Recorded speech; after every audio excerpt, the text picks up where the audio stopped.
From Public Radio International, this is The World,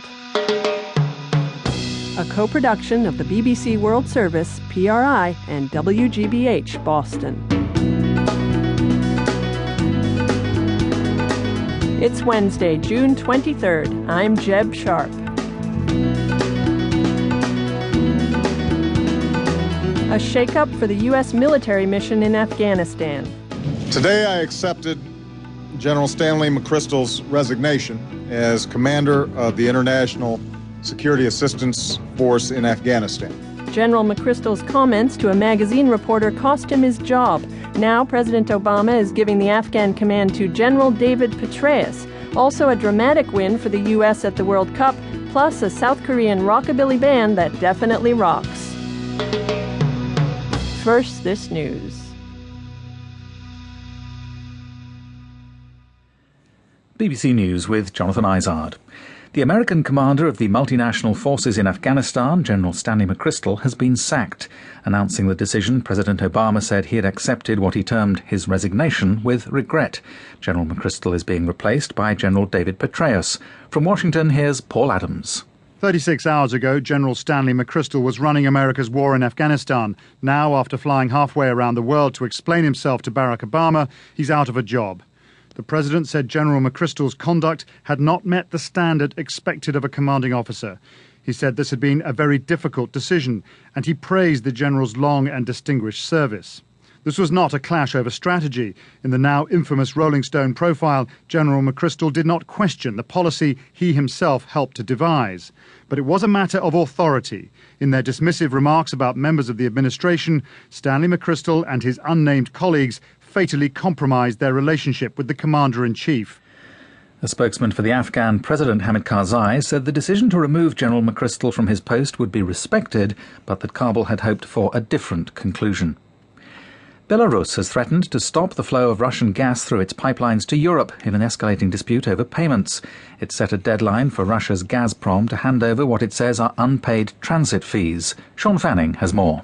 Russia's Gazprom says it is owed nearly $200 million for gas. Belarus says Gazprom owes it around $260 million in transit fees for gas destined for Europe via its pipelines. In the latest twist, Belarus, through its first Deputy Prime Minister, Vladimir Semashko, says it has now paid its debt to Russia. And it's demanding that Gazprom pay what it owes by 7 o'clock GMT on Thursday morning, or it will shut down pipelines carrying gas for Europe. A United Nations report says that demand for cocaine has doubled in Europe over the last decade, while falling in the United States.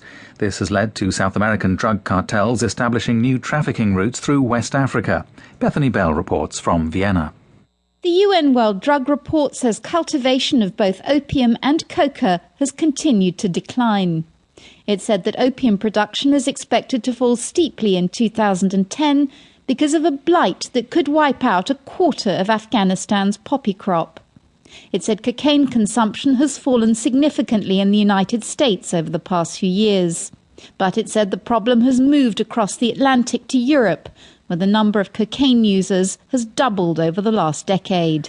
Rescue workers in Brazil are searching for hundreds of people still missing after floods swept through several towns in the northeastern states of Alagoas and Pernambuco. Heavy rains have eased, allowing rescuers to reach areas cut off by raging floodwaters. Churches, schools and hospitals have been destroyed. Many are still underwater. World News from the BBC. Several hundred documents from the German prison where Adolf Hitler was held for 9 months in 1924 are being auctioned next month. Hitler was jailed in Bavaria after the abortive attempt to seize power that became known as the Munich Beer Hall Putsch. Among the papers is a letter from Hitler to a car dealer asking for a discount as he's unsure how much money he will make from the publication of Mein Kampf. In Australia, the Prime Minister Kevin Rudd is facing a party leadership challenge from his deputy Julia Gillard. The move came after factions inside the Labour Party decided to move against the Prime Minister. At a late-night news conference in Canberra, Mr Rudd insisted that he should be kept on. I was elected by the people of Australia to do a job. I was not elected by the factional leaders of Australia, of the Australian Labour Party, to do a job, though they may be seeking to do a job on me. That's a separate matter. The challenge, therefore, is to honour the mandate given to me by the Australian people.